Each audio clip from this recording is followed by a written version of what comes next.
সেই ১৯৮৪ থেকে ১৯৮৬ বিক্ষুব্ধ আমেরিকান ফেডারেশন অব লেবার।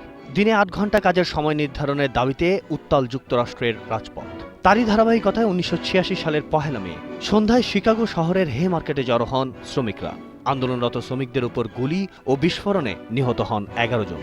রক্তচোষা মালিক শ্রেণীর শোষণের বিরুদ্ধে গড়ে ওঠে জনমত। তারই ৩ বছর পর মিলল সুবিচার। আনুষ্ঠানিকভাবে ৮ ঘণ্টা শ্রমদিন হিসেবে স্বীকৃতি পায় বিশ্বজুড়ে।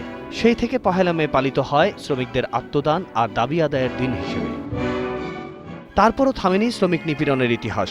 যুগে যুগে সভ্যতার বিকাশ ঘটলেও লড়াই করে বেঁচে আছে শ্রমজীবী মেহনতি মানুষ। আর বাংলাদেশও এই বাস্তবতার মুখোমুখি। জাতীয় শ্রমনীতি হলেও নতুন নতুন পন্থায় নিগৃহীত হচ্ছে শ্রমিক মজদুরেরা, এমন অভিযোগ এই বর্ষিয়ান শ্রমিক নেতার। তার শ্রমশক্তিটাকে ডাবল সময় দিয়া আয় কইরা সে কোনো মতো বেঁচে রাখতে। এই অবস্থাটা যদি বিদ্যমান থাকে তাহলে আমার জাতীয় যে লক্ষ্যটা আমি অর্জন করছি এইটা অবধারিতভাবে বিপর্যয়ের মধ্যে পড়বে। আমি যদি মধ্যমায়ের দেশে ওই দিকে যাইতে চাই তাহলে এখন সর্বশক্তি দেয়া এই শ্রমজীবী মানুষগুলোর জীবনযাত্রার ক্ষেত্রে পরিবর্তনটা আনতে হবে। আগের জৌলুসে নেই ট্রেড ইউনিয়ন। চুক্তিভিত্তিক নিয়োগের বেড়াজালে ফিকে হয়ে যাচ্ছে শ্রমিকের বর্তমান ও আগামী। মধ্যমায়ের দেশে পৌঁছতে এখনই জাতীয় ন্যূনতম মজুরি নির্ধারণের দাবি জানালেন এই শ্রম অধিকার বিশেষজ্ঞ।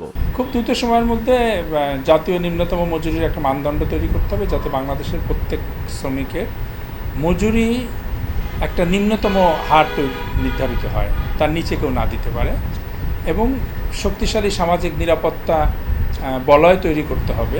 সেই সঙ্গে সরকারি উদ্যোগেই হবে সরকারি বেসরকারি সব শ্রমিকের আবাসন, চিকিৎসা, শিক্ষা সহ বহুবিধ সুবিধার প্রাপ্তিযোগ, এমনটাই প্রত্যাশা তাদের। রাফিজ আদনান আদেল, ২১শে টেলিভিশন, ঢাকা।